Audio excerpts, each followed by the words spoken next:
Lights, camera, action.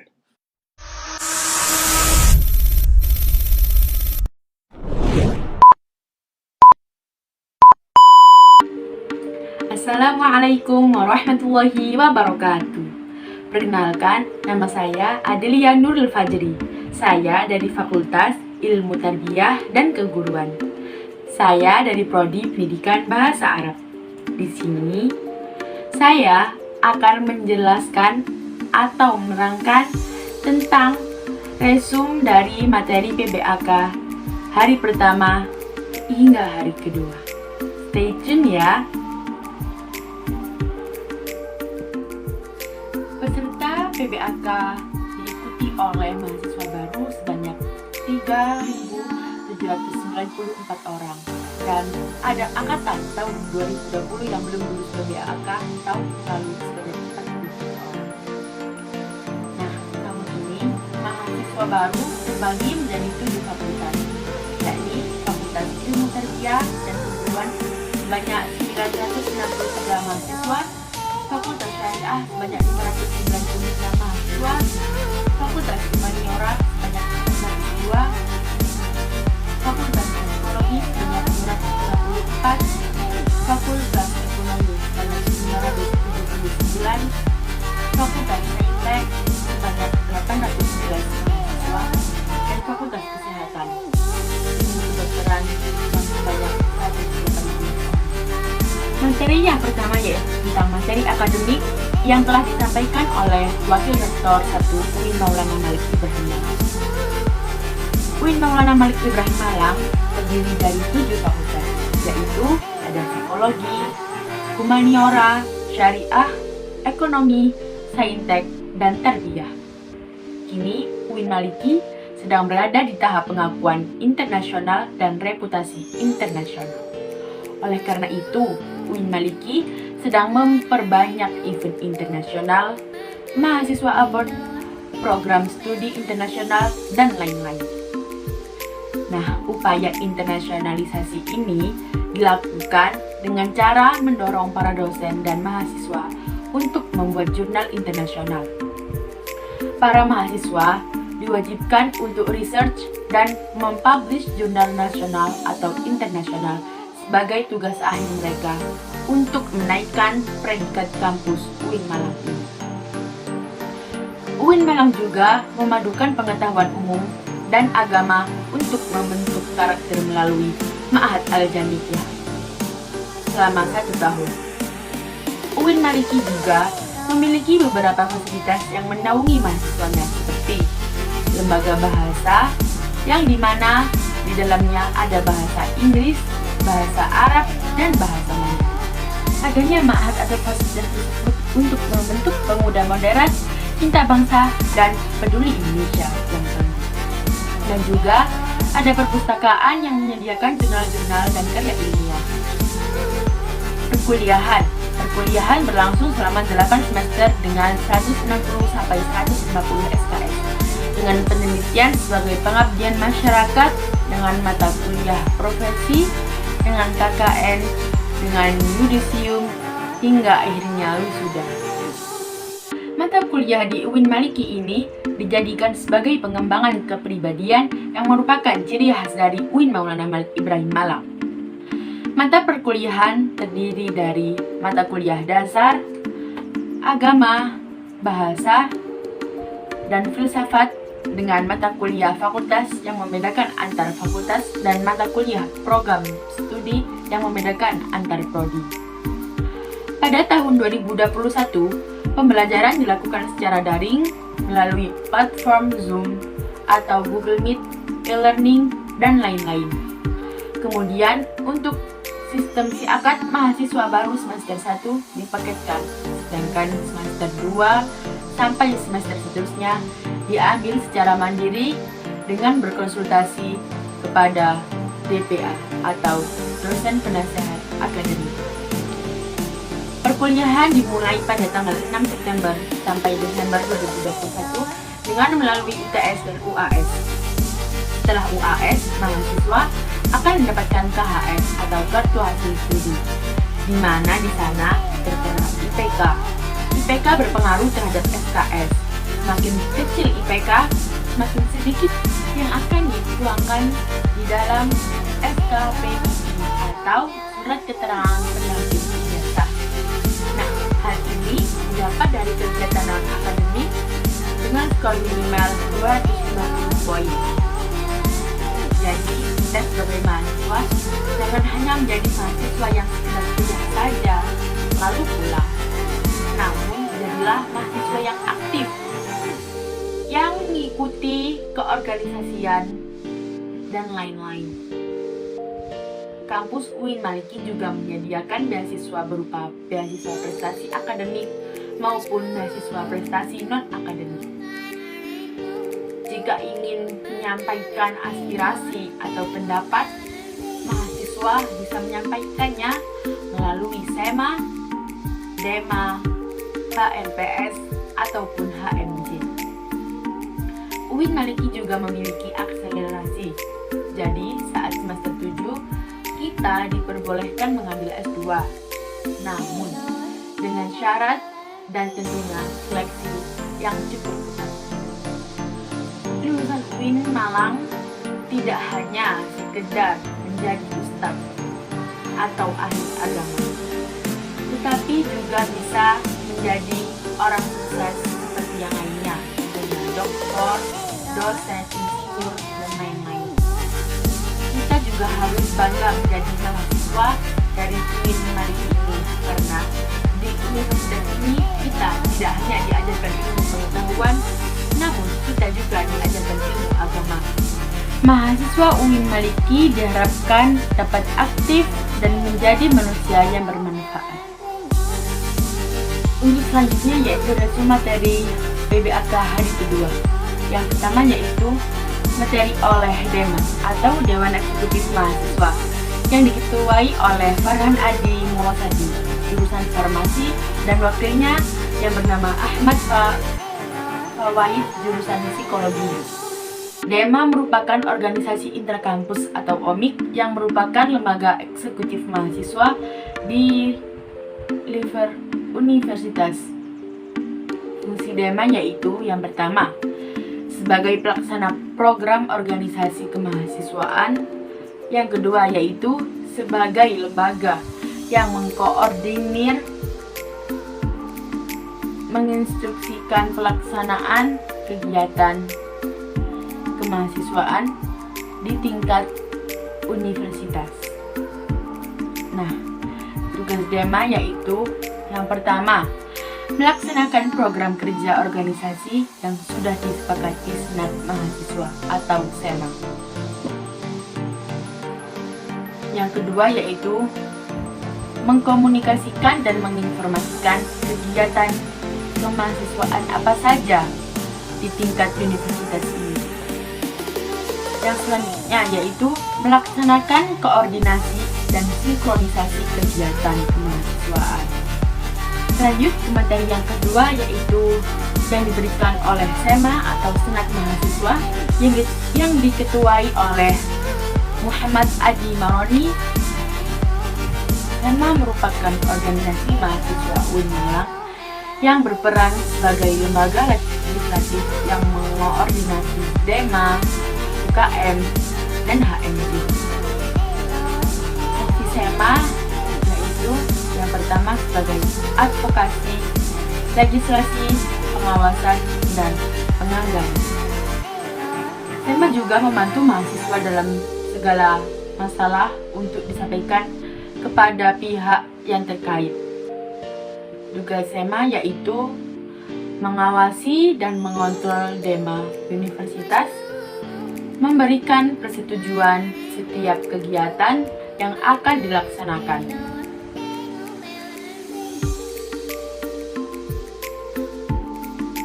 Selanjutnya yaitu memberikan pengesahan setiap laporan pertanggungjawaban setelah selesai agenda tersebut. Selanjutnya, memfasilitasi aspirasi mahasiswa UIN Maulana Malik Ibrahim ini dan menyalurkannya kepada pihak-pihak yang bersangkutan. Mengawasi setiap kebijakan dan keputusan yang diambil oleh Dema Universitas. Merancang dan menetapkan peraturan organisasi di UIN Maulana Malik Ibrahim Malang ini. Selanjutnya yaitu mengesahkan peraturan Dema Universitas. Menjadi mitra kerja Dema Universitas dalam melaksanakan kebijakan organisasi kemahasiswaan. Wewenang Sena yaitu yang pertama, membentuk undang-undang yang dibahas dengan Presiden mahasiswa untuk mendapatkan persetujuan bersama. Yang kedua yaitu menampung dan mempertimbangkan segala aspirasi mahasiswa yang telah diberikan atau dicurahkan kepada Sena. Selanjutnya yaitu memberikan mandat untuk pelaksanaan pemilwa. Selanjutnya, mengawasi pelaksanaan hasil-hasil sidang SEMA Universitas. Mengawasi pelaksanaan program kerja dan kebijakan Dema Universitas. Turut andil dalam mengkaji permasalahan yang timbul di dalam negara dan di tingkat universitas. Selanjutnya yaitu menerima dan membahas usulan PO yang berkaitan tentang bidang tertentu dan mengikut sertakan dalam pembahasan. Itu adalah ringkasan dari materi yang diberikan oleh SEMA. Yang ketiga yakni materi UMKM. Yang pertama yaitu UMKM Menwa. UMKM Menwa adalah organisasi bersejarah pembentukan Jenderal A. Nasution 1959 di Jabar. Semboyannya yaitu penyempurnaan pengabdian dengan ilmu pengetahuan dan ilmu keprajuritan. Dengan logo simbol yang berwarna ungu artinya mulia. Fungsi resimen mahasiswa yaitu mewujudkan sikap bela negara di ranah mahasiswa, menciptakan kontinuitas kehidupan mahasiswa dan lain-lain. Logo ada dua yaitu yang pertama logo provinsi dan logo UIN Malang. Latihan yaitu lempar pisau, menembak dan bela diri seperti karate. Dua yaitu UMKM Pramuka. Rencana Maulana Malik Ibrahim Dewi Chandra bulan 2021 berdasarkan ulul albab dan pemangku adat. Salah satu visinya yaitu mengamalkan nilai kode kehormatan dalam kehidupan sehari-hari. Program kerjanya yaitu Anyangsana Kwarcap, Kwarda, dan Kwarnas. Perkemahan Wirakarya, temu alumni atau gathering family, musyawarah dan pandeka. Tugasnya yaitu rapat bulanan, rapat kerja, rapat bidang, rapat anggota, rapat 3 bulan, welcome patri, logbook, dan memo, dan lain-lain. Yang ketiga yaitu UKM PMI. UKM ini bergerak di bidang kemanusiaan, kekeluargaan, dan kemanfaatan. Didirikan Pak Zainal Arifin dan Pak Mustafa pada bulan November 1990. Lambangnya yaitu burung Raja Wali. Lambangnya yaitu burung Raja Wali. Program kerja pengurus inti yaitu rapat bulanan, kartu kendali, pengukuhan AK Mustafa 29, desnatalis, dan memiliki 6 bidang yaitu bidang sosial, keagamaan, dikten, latihan bersama ujian PMI dasar serta ujian PMI tingkat besar, program regulator, urusan kesehatan, dan obat edukasi kesehatan belajar 1 tahun 3 kali, delegasi tugas penelitian, perkembangan, webinar, perpustakaan, dan lain-lain.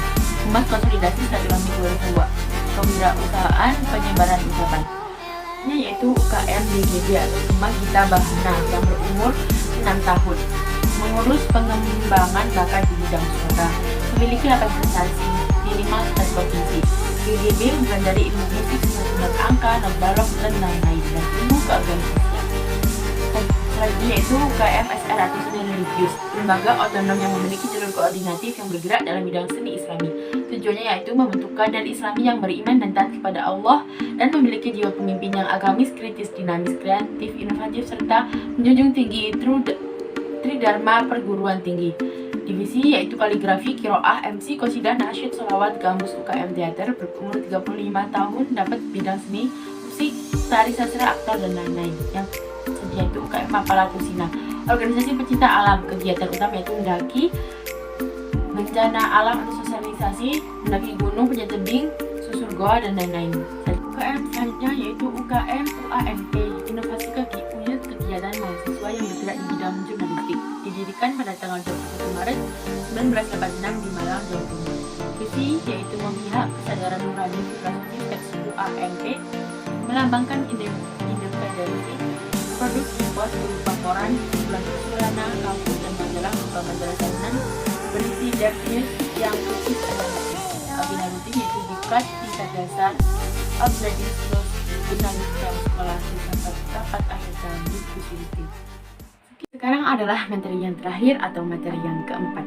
Nah, materi ini bertemakan atau berjudul tentang kebangkitan bangsa menuju Indonesia Tangguh, yang dibawakan oleh Bapak Muhammad Hasanuddin Wahid, M.Hum, anggota DPR RI. Dosen tidur gak dibayar, kalau anggota DPR tidur dibayar. Nah, kita sebagai rakyat ingin punya mobil, ya sudah diwakili saja sama wakil rakyat. Mau jalan-jalan ke luar negeri, cukup diwakili saja sama wakil rakyat. Nah, itu bahayanya wakil rakyat. Mereka harus sadar bahwa mereka itu jongosnya rakyat, harus melayani rakyat. Lulusan UIN ini tidak hanya menjadi ustadz, lulusan UIN Malang ini bisa menjadi anggota DPR. Alumni UIN Malang itu bisa berkiprah di mana saja.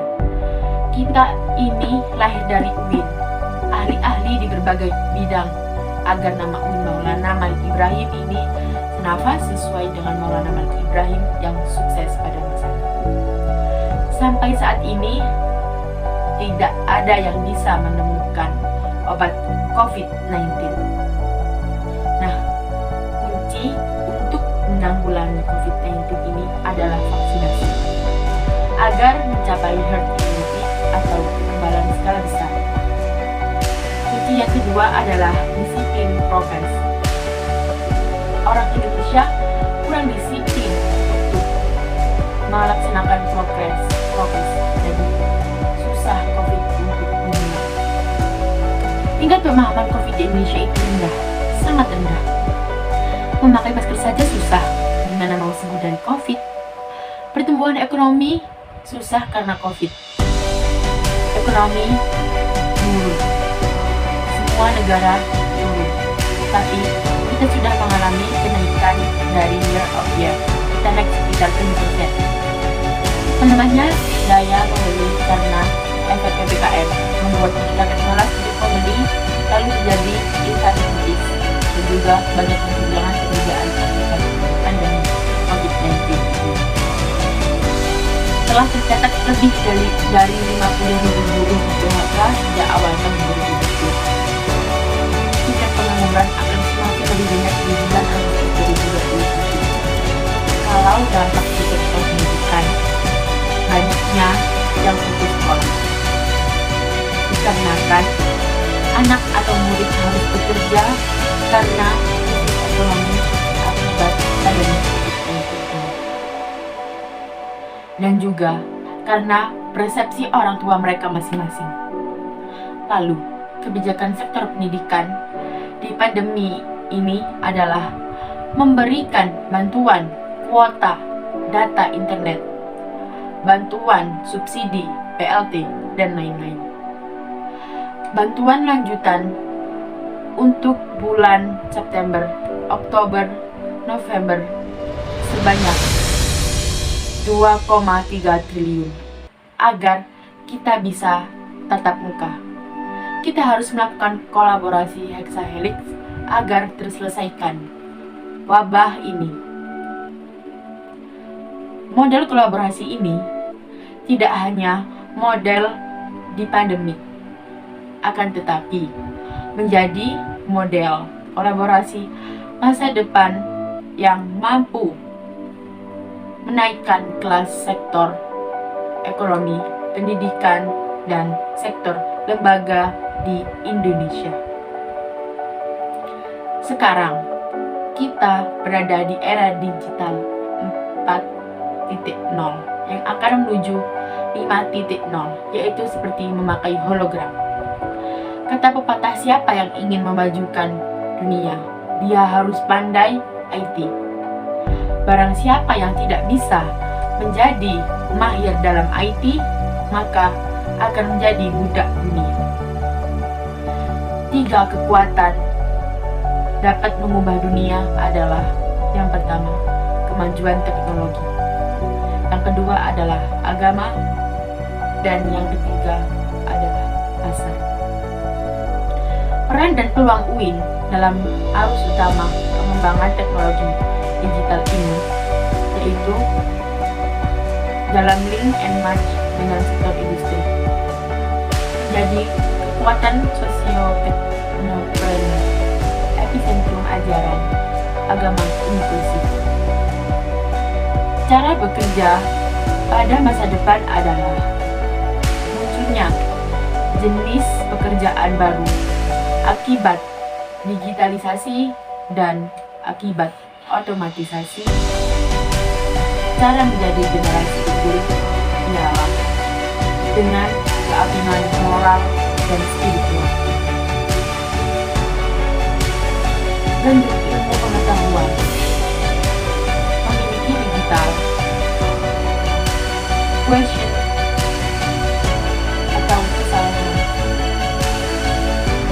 sosial, dan barang siapa yang mau kuasai dunia